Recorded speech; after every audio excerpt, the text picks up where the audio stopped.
Hello everyone, forensic educators में आप सबका स्वागत है। आज हमारे बीच मौजूद हैं एक ऐसी पर्सनैलिटी जिन्होंने police, law and forensic science में अपनी एक आइकॉनिक जर्नी तय की है। डॉक्टर जीके गोस्वामी सर, जो कि फाउंडिंग डायरेक्टर हैं हमारे यूपी सिफ्स के। सर, सबसे पहले आपका बहुत बहुत धन्यवाद कि आपने हमें अपना वैल्यूएबल टाइम दिया। धन्यवाद प्रखर, मुझे यहाँ बुलाने के लिए। आज का जो सेशन है उसमें हम स्टूडेंट्स एंड उनके पेरेंट्स को एक डिटेल ओवरव्यू मिल जाएगा हमारे कॉलेज का, जैसे कि academics, infrastructure, admission process, affiliations, scholarships, placements and many more. So सबसे पहला क्वेश्चन ये है कि ये जो हमारा इंस्टीट्यूट है इसका विजन कैसा है और ये कब स्टैब्लिश हुआ था? तो सबसे पहले तो मैं जो फोरेंसिक एजुकेटर के श्रोताओं को बहुत बहुत धन्यवाद देता हूँ कि आप इस शो को देख रहे हैं। और मुझे खुशी है कि हमारे ही इस संस्थान के जो स्टूडेंट हैं प्रखर, वो आज इस इंटरव्यू को कर रहे हैं।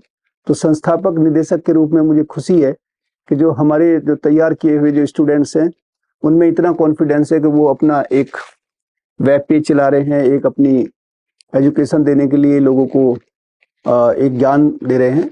तो जो हमारा इस संस्थान का विजन है प्रखर, वो है कि हम जो फोरेंसिक साइंस है या जो टेक्नोलॉजी के जो फील्ड हैं उनमें हम बेहतर से बेहतर शिक्षा दे सकें और केवल साइंस और टेक्नोलॉजी तक ही सीमित ना रखा जाए।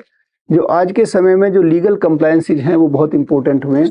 तो हमने जो इसमें 3 स्कूल जो बनाए हैं वो forensic science, science and technology और लीगल स्टडीज, ये तीनों के तीनों एक इंटरडिसिप्लिनरी अप्रोच है और एक कंसेप्ट जो हम यहाँ लाए हैं लॉ विद लैब्स, उसको फलीभूत करता है।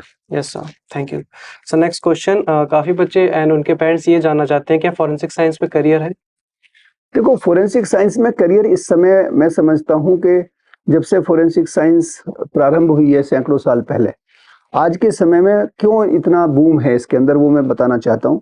जो अभी हमारी भारत सरकार के द्वारा जो नए कानून आए हैं, खास करके जो ब्रिटिश काल के जो हमारी आईपीसी, सीआरपीसी और एविडेंस एक्ट थे, उनको हटा करके हमने पूरे के पूरे क्रिमिनल लॉज का भारतीयकरण किया और नए कानून आए। उसमें जो एक प्रोसीजरल कोड है जिसका नाम है भारतीय नागरिक सुरक्षा संहिता, उसकी सेक्शन 176 सब सेक्शन 3 के अंदर ये प्रोविजन किया गया है कि ऐसे अपराध जिनमें 7 साल या उससे अधिक सजा है, ऐसी घटना के सूचना मिलने पर थाना अध्यक्ष के द्वारा जो फोरेंसिक एक्सपर्ट है उसको मौके पे भेजा जाएगा।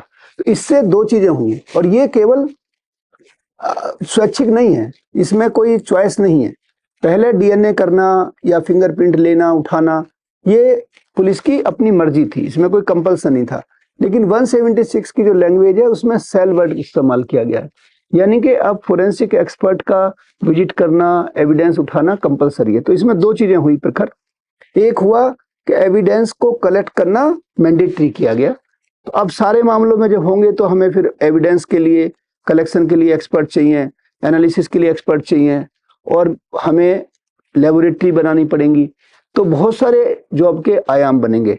और दूसरी जो चीज हुई है, जो सेकंड है, पहला बताया मैंने कि मैंडेटरी किया गया और दूसरा किया गया प्रोफेशनलिज्म। पहले पुलिस एविडेंस उठाती थी, अब प्रोफेशनल फोरेंसिक एक्सपर्ट उठाएगा, तो उसकी क्वालिटी भी अच्छी होगी। और एक्सपर्ट्स के रूप में जो हमारे यंग जनरेशन जैसे आप हैं या आपके और कलीग हैं, चाहे वो इस इंस्टीट्यूट में पढ़ रहे हो या कहीं भी पढ़ रहे हो, उनको बहुत लाभ मिलेगा। दूसरी चीज ये है कि चूंकि ये कंपलसरी हो गया तो लीगल फील्ड में भी आपकी जो एक्सपर्टीज है उसकी बहुत वैल्यू बढ़ेगी। तो ना केवल आप फोरेंसिक लेबोरेटरीज में या पुलिस स्टेशन पे काम करने के लिए योग्य बनेंगे, बल्कि कोर्ट को सपोर्ट करने के लिए, कोर्ट में अपने फोरेंसिक एक्सपर्ट को एक्सप्लेन करने के लिए एक्सपर्ट के रूप में आपकी सेवाएं बहुत ली जाएंगी। तो इस टाइम तो मुझे लगता है कि फोरेंसिक का बहुत बड़ा बोलबाला है। Yes sir. Sir, next question पे चलते हैं। सर, एडमिशन प्रोसेस यहाँ पे कैसे हो रहा है? देखिए, एडमिशन का प्रारंभ से ही जो ये संस्थान उत्तर प्रदेश सरकार का एक बहुआयामी एजुकेशनल प्रोजेक्ट है और जो हमारे उत्तर प्रदेश के जो माननीय मुख्यमंत्री जी हैं योगी आदित्यनाथ जी, उनका ये ड्रीम प्रोजेक्ट है। और उन्होंने प्रारंभ से ही कहा था कि हम इसमें जो नेशनल लेवल के जो टेस्ट हैं, जैसे जेई मेंस के लिए इंजीनियरिंग, क्लैट के एग्जाम से हम लॉ सब्जेक्ट्स में लेते हैं और CUET से या NFET से हम जो हमारे BSc फोरेंसिक साइंस या MSc फोरेंसिक साइंस, तो इनकी मेरिट बनती है और उसके आधार पर डायरेक्ट एडमिशन आज तक किसी भी मामले में हमने नहीं लिया है। तो ये जो भी हमारे नेशनल स्टैंडर्ड के जो इंस्टीट्यूट्स हैं उनके ये इक्विवेलेंट है यस सर। इस मामले में। ओके सर, सीट्स कितनी है total BSc MSc forensic science में एंड बीटेक कोर्सेज में, बीटेक एमटेक कोर्सेज में? जो अभी हमारे पास जो बीएससी एमएससी का इंटीग्रेटेड कोर्स है जो 5 ईयर का है, जिसमें आप 4 साल में आप ग्रेजुएशन लेकर निकल सकते हैं और 5वें साल अगर कंटिन्यू करते हैं तो आपको डुअल डिग्री मिलेगी, ग्रेजुएशन और पोस्ट ग्रेजुएशन। उसमें ग्रेजुएशन में हमारे पास बीएससी फोरेंसिक साइंस में 60 सीटें हैं और एमएससी में 40 सीटें हैं। और इसी तरीके से जो हमारा बीटेक है, बीटेक एमटेक इंटीग्रेटेड कोर्स, उसमें अब इस साल से हमारे पास 120 सीट्स हैं। Yes sir. Okay sir, next question ये है कि आपका विजन क्या है कि आगे चल के जो फॉरेंसिक एक्सपर्ट्स होंगे वो किस बेसिस पे इन्वेस्टिगेशन करेंगे? क्या फॉरेंसिक एक्सपर्ट भी इन्वेस्टिगेशन कर सकते हैं? देखो, इन्वेस्टिगेशन करना तो इसमें बहुत सारे लोगों का इन्वॉल्वमेंट है। इन्वेस्टिगेशन हो, हमारा ट्रायल हो, पूरा का पूरा क्रिमिनल जस्टिस सिस्टम, ये एक टीम वर्क है।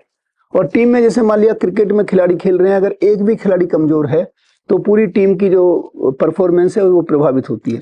इसी तरीके से जो इन्वेस्टिगेटर हैं, जो पुलिस के हैं, उनका काम जो आपकी केस डायरी लिखना है, बाकी के और एविडेंस कलेक्ट करना है, पुलिस का काम एफआईआर रजिस्टर करना है, और फोरेंसिक एक्सपर्ट का काम है एविडेंस का कलेक्शन करना, और जो लेबोरेटरी में फोरेंसिक एक्सपर्ट है उनका काम है उसकी एनालिसिस करके फोरेंसिक ओपिनियन देना। तो हर एक का काम डिफाइंड है।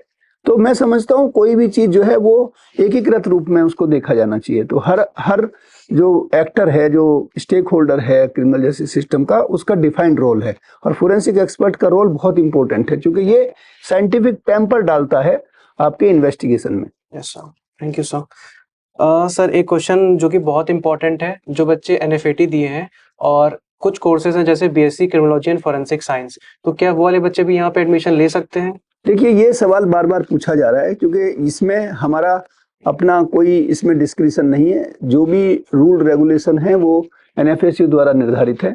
क्योंकि क्रिमिनोलॉजी और फोरेंसिक साइंस का जो उन्होंने एग्जाम लिया है वो क्रिमिनोलॉजी वाले सब्जेक्ट के लिए लिया है, और फोरेंसिक साइंस के लिए उन्होंने एनएफएटी में एग्जाम अलग लिया है। तो चूंकि हमारे यहाँ एक्सक्लूसिव बीएससी फोरेंसिक साइंस है, इसलिए हम केवल एनएफएटी का वो स्कोर लेंगे जो उनका फोरेंसिक सब्जेक्ट के लिए वैलिड है। Yes sir. सर, काफी बच्चे ये पूछ रहे थे कि एनईपी पॉलिसी क्या होती है और क्या हम एग्जिट कर सकते हैं जैसे फर्स्ट ईयर के बाद या सेकंड ईयर के बाद, थर्ड ईयर के बाद, तो इस पे आप क्या कहना चाहेंगे? देखिए, जो एनईपी है वो 2020 जो भारत सरकार है उनके द्वारा न्यू एजुकेशन पॉलिसी 2020 को लाया गया, जिसके तहत बहुत सारी चीजें इंप्लीमेंट हुई है। उसका एक आयाम ये भी है कि आप किसी भी वर्ष में अपने कोर्स को आप डिसकंटिन्यू कर सकते हैं, और बाद में जब आप समर्थ हो जाते हैं या आपको दोबारा आने का इच्छा होती है तो आप ज्वाइन कर सकते हैं। बट ये चीज़ें अभी, जैसे आपको बताया मैंने, उसका बहुत बड़ा आयाम है एनईपी का, तो ये चीज़ें धीरे धीरे लागू होंगी। और मैं समझता हूँ कि अभी जो आप अगर 4 साल करते हैं कोर्स पूरा, और उसके बाद 5 साल का जो इंटीग्रेटेड कोर्स है वो फंक्शनल है, लेकिन 1 साल में छोड़ने के बाद, 2 साल में छोड़ने के बाद अभी इस पे नीति निर्धारण चल रहा है। जैसे भी आगे आने के बाद में जो भी परिस्थितियां होंगी उसके अनुसार, जैसा यूनिवर्सिटी एनएफएसयू से हम एफिलिएटेड हैं, जैसा उनका निर्णय होगा हम उसको लागू करेंगे। Yes sir. सर, की एफिलिएशंस क्या है हमारे विद नेशनल बॉडीज? देखिए, जैसा मैंने बताया कि हमारा जो इंस्टीट्यूट है, पहले जब इसकी संस्थापना की जाने का जो कंसीव किया गया ये आइडिया, तो ये यूनिवर्सिटी बनाए जाने का इसको प्रावधान था। माननीय मुख्यमंत्री जी ने अभी पिछली बार जो 26 नवंबर 2024 को जो यहाँ बहुत बड़ा कार्यक्रम हुआ, उसमें भी इस बात की घोषणा की थी कि जरूरत पड़ने पर जब भी आवश्यकता होगी तो इसको यूनिवर्सिटी का दर्जा दिया जाएगा। लेकिन वर्तमान में हम एनएफएसयू जो गांधीनगर में है, जो केंद्रीय जो यूनिवर्सिटी है, सेंट्रल यूनिवर्सिटी है, उसके हम एफिलिएटेड इंस्टीट्यूशन हैं। हमारा अपना इंडिपेंडेंट एग्जिस्टेंस है। इसका जो पूरी फंडिंग है वो स्टेट गवर्नमेंट के द्वारा की जाती है। अच्छा, जो एमओयू साइन हुआ है हमारा काफी एंटिटीज के साथ, तो इससे क्या लाभ हमें मिलेगा, यानी जो यहाँ के बच्चे हैं रिसर्च में, इंटर्नशिप में? देखिए, अभी हमने जो फोकस किया है वो हमारे जो कंट्री की जो बेस्ट इंस्टीट्यूट हैं, और जैसे मैं आपको कुछ नाम लेता हूँ, जैसे हमारे यहाँ डीएनए पे बहुत फोकस है। अभी हमारे जो लैब बन रही है डीएनए की, वर्ल्ड क्लास लैब बनने जा रही है, जो अभी बहुत जल्दी इनॉग्रेट करेंगे अभी हमारे माननीय मुख्यमंत्री जी 18 अगस्त को। तो जो CDFD है, centre for DNA fingerprinting and diagnostics, Hyderabad में, वो एशिया का बेस्ट इंस्टीट्यूट है, उसके साथ हमारा MOU है। और हमारे जो स्टूडेंट्स हैं वो हर साल बड़ी संख्या में वहाँ इंटर्न के रूप में जाते हैं। बड़ी हमारे बच्चे कुछ उन्होंने वहाँ पे 6-6 महीने की भी इंटर्नशिप की है बच्चों ने। और उसी तरीके से जो IITR है लखनऊ के अंदर, Tata institute of social science है, IIM मुंबई है और IIIT है। तो हमारे लगभग अभी तक 18 इंस्टीट्यूशंस के साथ MOU हुए हैं। जो सबसे इम्पोर्टेंट है इंडस्ट्री वाले पार्ट पे मैं कहना चाहूँगा, तो जेड स्केलर जो वर्ल्ड का जो साइबर सिक्योरिटी का, ठीक है, एक बड़ा टाइकूनिक ऑर्गेनाइजेशन है और जो उसके मालिक हैं वो इंडियन ही हैं। तो उनके साथ हमारा अच्छा लाइजन हुआ और उन्होंने हमारे साथ MOU किया है पिछले इसी साल के शुरुआत में। और अभी वो कुछ कोर्स भी हमारे यहाँ लॉन्च करने वाले हैं। इसी तरीके से सिस्को के साथ, सिस्को की टीम भी कई बार हमारे यहाँ विजिट कर चुकी है। जो सिस्को के कंट्री हेड हैं वो विजिट कर चुके हैं। जल्दी हमारा MOU 18 अगस्त को जो होने वाला है उसके, बल्कि मैं अभी आने से पहले जो उनका MOU है उसी को मैं फाइनल कर रहा था। इसी तरीके से हमारी और भी बहुत सारी संस्थाएं हैं। लगभग आप सोचिए कि हम जो गवर्नमेंट ऑफ इंडिया का जो कस्टम विभाग है उसके साथ हमारा MOU है, इनकम टैक्स के साथ MOU होने ही वाला है, CSIR के साथ MOU है। और हमारा जो कोर्स है, मैं यहाँ पेरेंट्स को, स्टूडेंट को बताना चाहता हूँ, जो हमारे लॉ के कोर्स हैं वो बार काउंसिल ऑफ इंडिया से एफिलिएटेड हैं। और हमारे जो टेक्नोलॉजी के कोर्स हैं, BTech MTech इंटीग्रेटेड कोर्स, वो AICTE से अप्रूव्ड है। तो हमने जो भी रूल रेगुलेशन है, क्योंकि ये संस्था सरकारी है, इसका उद्देश्य बेहतर से बेहतर शिक्षा देना है, तो हमने जो रूल रेगुलेशन है उनके तहत ही सारे कोर्स को स्थापित किया है। Yes sir, thank you sir. Sir next question पे चलते हैं। सर स्कॉलरशिप्स क्या रहेंगी यहाँ पे? आई मीन जो बच्चे वीकर सेक्शंस के हैं, यानी कि जो रूरल एरिया से आते हैं, या फिर SC/ST कैटेगरी, या फिर जो टॉपर्स होते हैं, उन्हें कौन सी स्कॉलरशिप प्रोवाइड की जाती है? देखिए, अगर आप देखें तो गवर्नमेंट ऑफ उत्तर प्रदेश की और हमारे केंद्रीय सरकार की बहुत सारी ऐसी योजनाएं हैं, ऐसी स्कॉलरशिप्स हैं जिससे ऐसे बच्चे जिनको कुछ आर्थिक रूप से मदद की आवश्यकता होती है, तो SC/ST के बच्चे दोनों ग्रुप के, उनको सभी को हमारे यहाँ पिछले दिनों में दोनों बैच के अंदर उनको स्कॉलरशिप्स मिली हैं। हमारी एक टीम है जो उनको फॉर्म भराने में और उसको परस्यू करने में समय से उसको पूरी हम लोग मदद करते हैं बच्चों की, और ये इंश्योर करते हैं कि सभी बच्चों के फॉर्म समय से जमा हो। और पिछले 2 वर्षों में सभी बच्चों को जिन्होंने उसमें अप्लाई किया, जो एलिजिबल थे, उनको स्कॉलरशिप मिली है। अभी मेरिट वाली जो स्कॉलरशिप है उस पर भी अभी हम लोग काम कर रहे हैं और जल्दी ही कुछ ऐसा प्लान करेंगे कि जो इन बच्चों को वास्तव में फाइनेंशियल या आर्थिक रूप से मदद की जरूरत है उनको मदद मिले। उसके साथ साथ हमारे बैंक से टाई अप हैं। हमारे यहाँ कैंपस के अंदर PNB, जब से ये इंस्टीट्यूट शुरू हुआ तभी से पहले दिन से यहाँ बैंक की शाखा खुलवा दी गई थी, तो वो भी हमारे बच्चों को जो टर्म कंडीशन पूरी करते हैं उनको एजुकेशन लोन देते हैं। और HDFC है और भी कई बैंक से हमारे टाई अप है। तो मैं ये एश्योर करना चाहता हूँ कि जो टर्म कंडीशन पूरी करने पे जो बच्चों को लोन की या और किसी इस तरीके की मदद की आवश्यकता है, तो हम लोग पूरी उनकी मदद करने में सहायता करते हैं। Okay sir. Sir next question ये है हमारा, जो यहाँ पे फैसिलिटीज हैं कैंपस में प्रोवाइड की जाती है, जैसे कि hostel, library, laboratories and sports, इसके बारे में आपका क्या कहना है?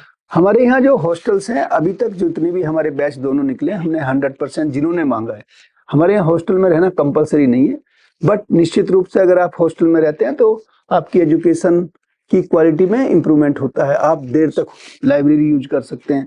लाइब्रेरी अब इस बार हमारी बिल्कुल एकदम बहुत ही हाई ग्रेड की लाइब्रेरी बन गई है, कंप्लीटली डिजिटाइज है, फुल्ली डिजिटाइज है। हमारे पास इस समय लगभग 5,500 से ज़्यादा किताबें हैं। हमारे पास ऑनलाइन सब्सक्रिप्शन हैं, वन नेशन वन सब्सक्रिप्शन जो गवर्नमेंट ऑफ इंडिया का जो प्रोविजन है वो हमारे यहाँ फंक्शनल है।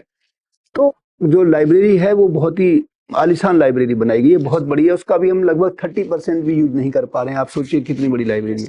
जहां तक बात लेबोरेटरी की है, तो मैं ये जरूर आपसे दावे के साथ कहना चाहता हूँ कि 2 साल के अंदर जितनी लेबोरेटरी में हमने डेवलपमेंट किए हैं, इम्प्रूवमेंट किए हैं, जो बेस्ट क्वालिटी का जो टेक्नोलॉजी हमारे पास है, शायद ही कोई ऐसा इंस्टीट्यूट होगा ग्लोबली आई एम चैलेंजिंग जिसने 2 साल में इतनी टेक्नोलॉजीज को लाए हों।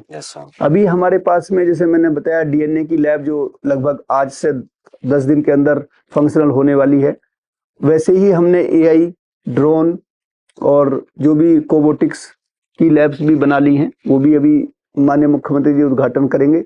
आज एक लैब का डीजीपी महोदय के द्वारा जो बहुत एडवांस साइबर सिक्योरिटी की लैब है, जिसमें हमारे पास सेलिब्राइट से लेकर के और जो भी सारे जो एप्स हैं, आपका एप्लीकेशंस हैं, वो सारी उपलब्ध हैं। उसी तरीके से अगर आप बायोलॉजी में जाएं तो हमारे पास बहुत सारे इक्विपमेंट हमने ले लिए हैं जो बहुत कॉस्टली हैं। तो इक्विपमेंट के मामले में मैं समझता हूं कि हम लोग किसी बेस्ट लैब के बराबर में हैं, और मैं इस बात को दावे के साथ कह सकता हूं कि अगले 2 से 3 साल में कोई शायद ही ऐसी लैब होगी जो हमारी बराबर हो। Yes sir.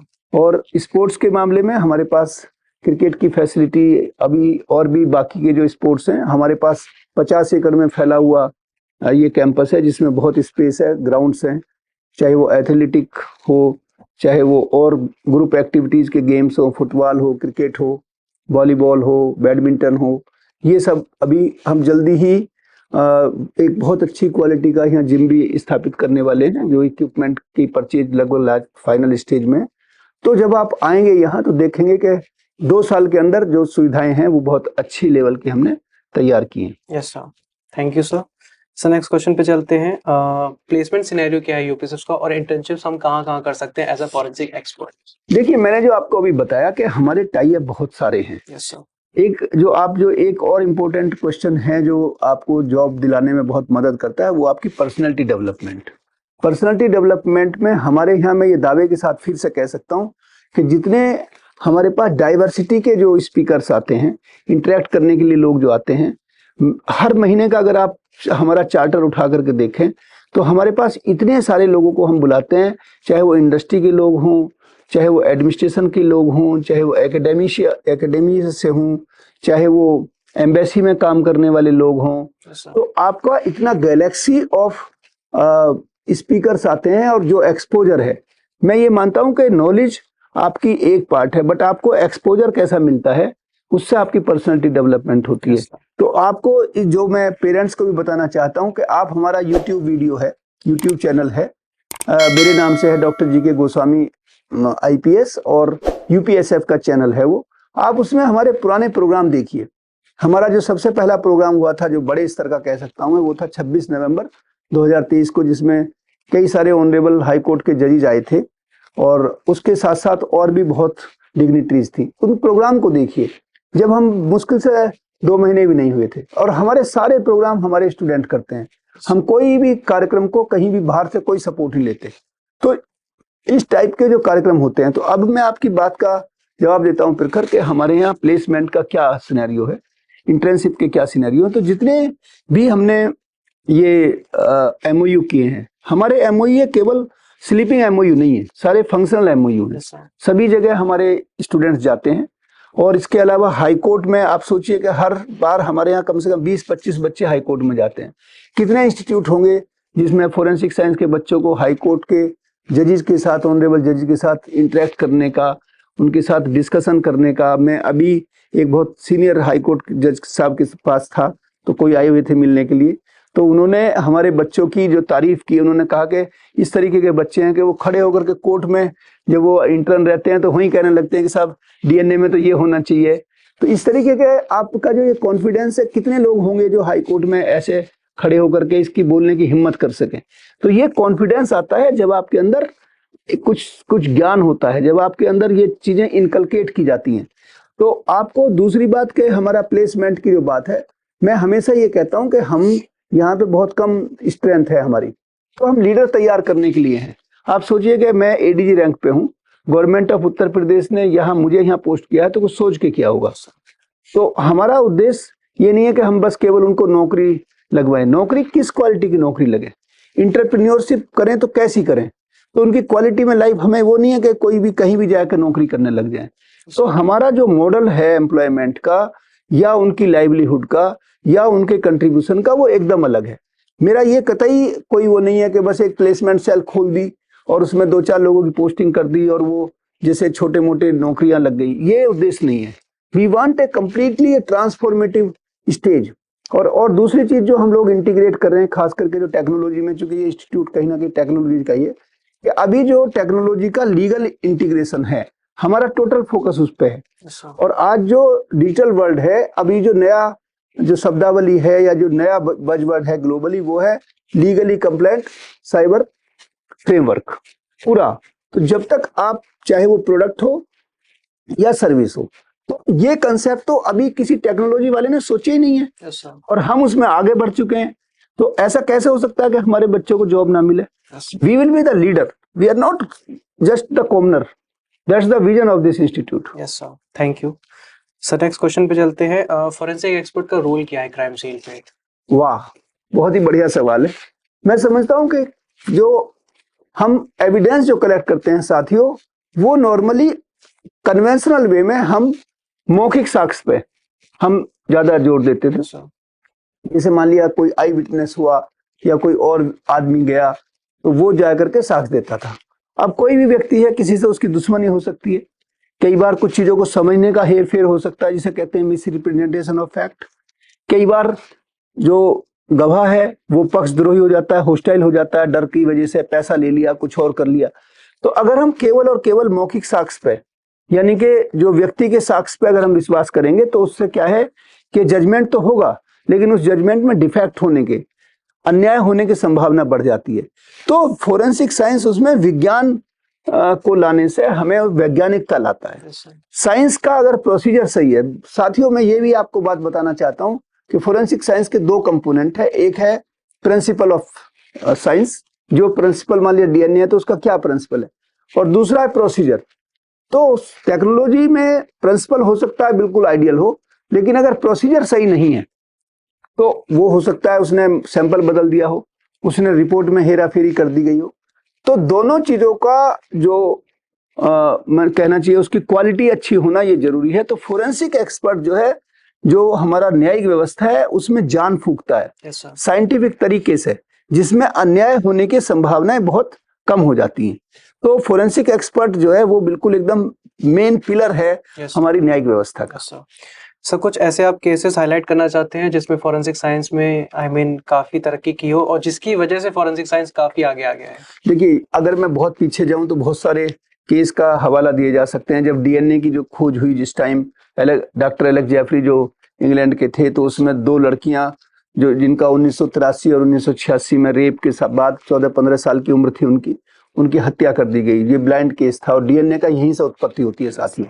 लेकिन मैं एक लेटेस्ट केस आपको बताना चाहता हूँ, अभी हाल में 2024 का अनोखी लाल का केस, अनोखी लाल versus state of Madhya Pradesh. इसमें इस लड़के को, ये 21 साल के उम्र में, जब ये 2012 की घटना थी और इसको 21 साल में पकड़ा गया और एक 9 साल की बच्ची के साथ कुकर्म करने के बाद उसकी हत्या कर दी गई थी मध्य प्रदेश के अंदर। तो इसको पकड़ा गया और इसको 2 बार, सोचिए कि सुप्रीम कोर्ट में केस गया, ट्रायल कोर्ट ने पहले इसको फांसी की सजा दी, honourable high court Madhya Pradesh ने भी उसको फांसी की सजा बरकरार की। लेकिन जब वो सुप्रीम कोर्ट में गया 2018 के अंदर, तो सुप्रीम कोर्ट ने फिर से ट्रायल करने के लिए कुछ निर्देश के साथ कहा। फिर दोबारा ट्रायल हुआ, फिर उसको फांसी की सजा दे दी।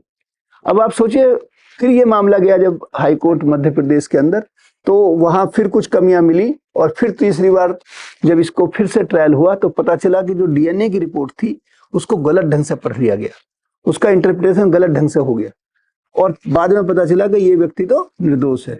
जो डीएनए की रिपोर्ट थी उससे ये स्पष्ट था कि जो वेजाइनल स्वैब है उसमें किसी मेल का तो डीएनए है, लेकिन इस व्यक्ति का नहीं है। तो कहने का मेरा मतलब ये है कि हम ऐसे बहुत सारे मामले हैं जिसमें फोरेंसिक साइंस ने, डीएनए ने और भी बहुत सारे जो फोरेंसिक की अलग अलग डिसिप्लिन है उन्होंने बहुत बड़ा रोल प्ले किया है लोगों को जो निर्दोष है उनकी निर्दोषता सिद्ध करने में और जो दोषी है उनको दोष सिद्ध करने में। सर एक इम्पॉर्टेंट क्वेश्चन था कि जो बच्चे रूरल एरिया से आते हैं या जो स्मॉल टाउन के बच्चे हैं वो फोरेंसिक साइंस को कैसे कोप अप करें? उन्हें कंफ्यूजन होता है, जैसे उनकी बेसिक्स ही नहीं क्लियर है किसी की केमिस्ट्री, फिजिक्स एंड बायो, तो कैसे वो स्टार्ट करें? अगर वो यहाँ पे एडमिशन लेना चाहते हैं तो क्या उन्हें कोई स्पेशलाइजेशन की तो भी जरूरत है नहीं, बट क्या उनका माइंडसेट कैसा होना चाहिए एज अ बिगनर? देखिए, मैं भी गांव से आया हूँ। मैंने भी जब अपना कैरियर मैंने हाई स्कूल गांव से किया, सारी पढ़ाई गांव से। गांव में प्राइमरी स्कूल के अंदर अब तो बहुत सुविधाएं हो गई हैं। पहले हम टाट बोरी पे बैठ कर पढ़े हमारे गांव में। हालांकि मेरठ में जो माली हालत बेहतर है, लेकिन उस प्राइमरी स्कूल के अंदर एक कमरा था जिसमें 2 दरवाजे थे, जिस पे गेट भी नहीं थे। तो ऐसा नहीं है कि आप अभाव में रहकर पढ़ सकते हैं। पहली बात तो मैं ये मैसेज देना चाहता हूँ, आपकी इच्छा शक्ति होना चाहिए। दूसरा, गांव के बच्चे को एक और समस्या आती है भाषा की। उसको लगता है कि मुझे अंग्रेजी बोलने में दिक्कत है। अंग्रेजी हो सकता है जानता भी हो, लेकिन चूंकि उसका वो अभ्यास नहीं करते, घर में कोई बोलता नहीं है, माहौल में उसके जो साथी हैं, स्कूल में बोलचाल नहीं है भाषा अंग्रेजी, तो उसे बोलने में शुरू में परेशानी आती।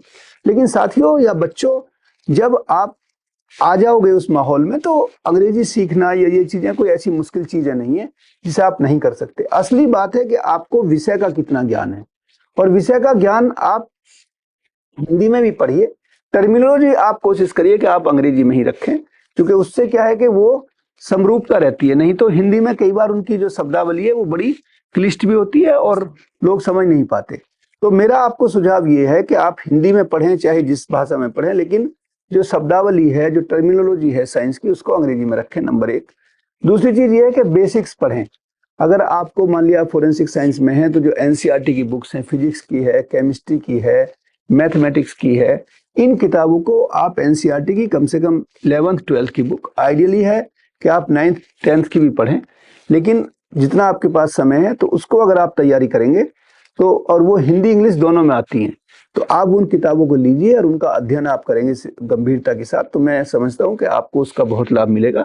और जो कंसेप्ट हैं वो आपके क्लियर होंगे। कंसेप्ट आपके एक बार क्लियर हो गए, फिर आपको पढ़ने में मजा भी आएगा। भाषा आपकी चाहे जो भी है, तो निश्चित रूप से फिर आपको कोई ऐसा प्रॉब्लम नहीं होगी। और जो भी आपके जो पेपर होते हैं, एग्जामिनेशन पेपर, ज्यादातर वो बाइलिंगुअल होते हैं, वो हिंदी में भी होते हैं, अंग्रेजी में भी। तो आपको उसे, मतलब जिस भाषा को आप प्रयोग में लाना चाहते हैं उसको कर सकते हैं। इसलिए इसमें मैं समझता हूं कि अगर आप डिटरमिन्ड हैं, असली बात है कि आपके अंदर दृढ़ निश्चय होना चाहिए।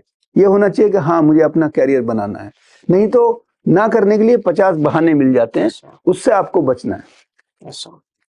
सर, एक क्वेश्चन इस बारे में था कि जो पेरेंट्स हैं वही सोचते हैं कि अगर हमारा बच्चा शहर में जा रहा है पढ़ने या फिर कहीं भी जा रहा है, तो क्या उसका माहौल उसे मतलब कि खराब कर सकता है? इनडिसिप्लिन रहते हैं, ठीक बात। क्या उसकी वजह से माइंडसेट में या फिर साइकोलॉजी में कुछ देखो, हर पेरेंट्स को, चाहे आप शहर के पेरेंट्स हैं चाहे गांव के पेरेंट्स हैं, हर पेरेंट्स ये चाहते हैं, हमारे भी 2 बच्चे हैं, कि उनके बच्चे सबसे अच्छे हों, उनका जीवन सबसे अच्छा हो। और मैं समझता हूं कि पेरेंट्स शायद ऐसे हैं हमारे किसी के भी, कि जो सबसे ज्यादा हमारा हित चाहते हैं दुनिया में, अगर सबसे बड़ा कोई हित ऐसी है तो। लेकिन मैं ये भी कहना चाहता हूं कि आप गांव में रह करके या कहीं भी एक घर में रह करके तो अपना जीवन नहीं चला सकते। अब तो पूरा जो विश्व है वो एक गांव की तरह हो गया है। अब आपको बाहर निकलना ही होगा, आपको एक्सपोजर करना ही होगा। तो इसमें ध्यान ये रखना है कि जब आप बाहर निकलते हैं तो आप कैसे लोगों से दोस्ती करते हैं, आपका जो पीयर ग्रुप है वो कैसा है। और मैं हमेशा अपने यहाँ बच्चों से भी अपने इंस्टीट्यूट में कहता हूँ कि आप अच्छे पीयर ग्रुप को बनाइए। अगर आपका अच्छा दोस्त नहीं बना तो दोस्त मत बनाइए, उस जगह को खाली रखिए। जब अच्छा आदमी आएगा तो उसको बनाइए। ये नहीं है कि आपको जो आवारा टाइप के बच्चे हैं या जो ऐसी मौज मस्ती करने वाले हैं वो बड़ा अच्छे लगते हैं देखने में, क्योंकि कोई भी आदमी पढ़ने में थोड़ी किसी का मन लगता है, पढ़ने में आपको मेहनत करनी पड़ती है। तो इसलिए अगर आप सेलेक्टिव ये रखेंगे अपने मन में कि मैं अपना जो पीयर ग्रुप है, अपने जो दोस्तों का जो सर्किल है, उसको मैं ऐसे बच्चे रखूंगा कि जो पढ़ने में अच्छे हों, जिनका कोई भविष्य में जीवन में कुछ करने का इरादा हो, ऐसे लोगों के साथ चाहे आप एक ही दोस्त बनाइए। लेकिन ये नहीं है कि आप किसी भी व्यक्ति को दोस्त बना लें। और कभी भी व्यसन में मत पड़िए। बहुत लोग हैं, सिगरेट पीना शुरू कर देंगे दोस्तों के कहने से, कोई शराब पीना शुरू कर देगा, कोई और भी बहुत सारे ऐसी चीजें आजकल हैं, कॉन्ट्राबैंड्स, जिनको करने से आप नशे के आदी हो सकते हैं। इन चीजों से बचिए, कभी भी इन चीजों को शुरू ही मत होने दीजिए।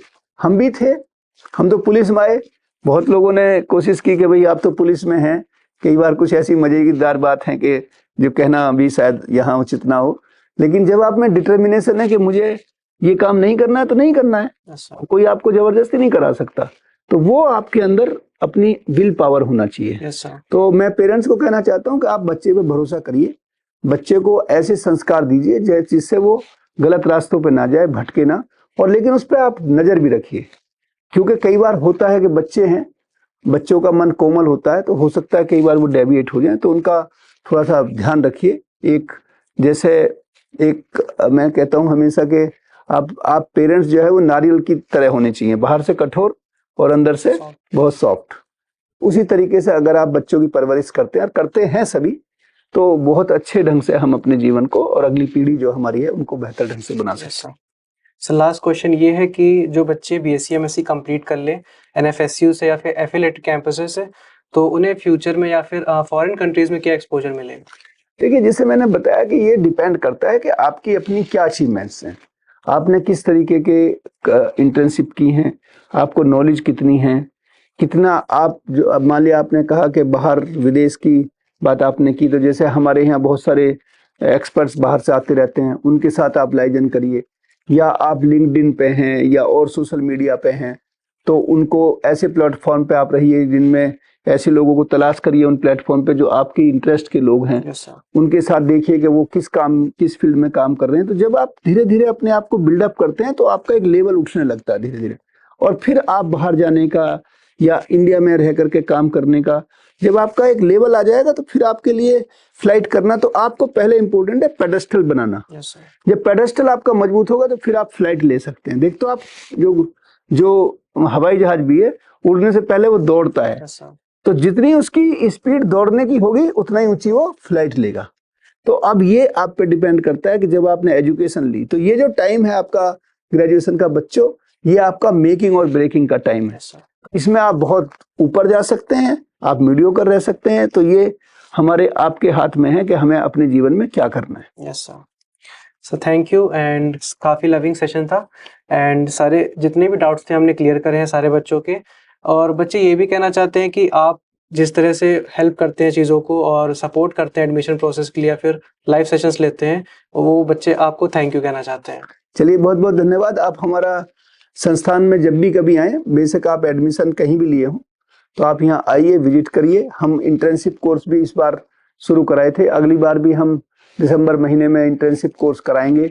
जो हमारे अपने बच्चे बाहर जाते हैं उस समय हमारा हॉस्टल और सुविधाएं उपलब्ध होती हैं, तो 1 महीने की इंटर्नशिप हम फिर कराएंगे। उस समय आपको हमारे साथ काम करने का भी मौका मिलेगा और हमें आपको और बेहतर नर्चर करने का मौका मिलेगा। अगर आप कभी भी लखनऊ आएँ तो हमारे संस्थान में आप जरूर विजिट करिए। आप देखिए कि हमने 2 साल में क्या चमत्कारिक लैब बनाई है और किस तरीके से यहाँ का जो वातावरण है वो अपने आप में एक बहुत ही लाइव और वाइब्रेंट एनवायरनमेंट है। और मुझे तो ये जो आप बच्चे हैं वो बिल्कुल लगता है कि ये मेरे जीवन का सबसे बड़ी धरोहर है, और मैं उसको उसी तरीके से लेता हूँ। इन्हीं शब्दों के साथ मैं आपसे विदा लेता हूँ, और मैं प्रखर आपको भी बहुत बहुत धन्यवाद देता हूँ कि आपने ये कंडक्ट कराया और लोगों के साथ मुझे भी मिलने का मौका और मैं अपनी बात कहने का मौका दिया। बहुत बहुत धन्यवाद। नमस्कार।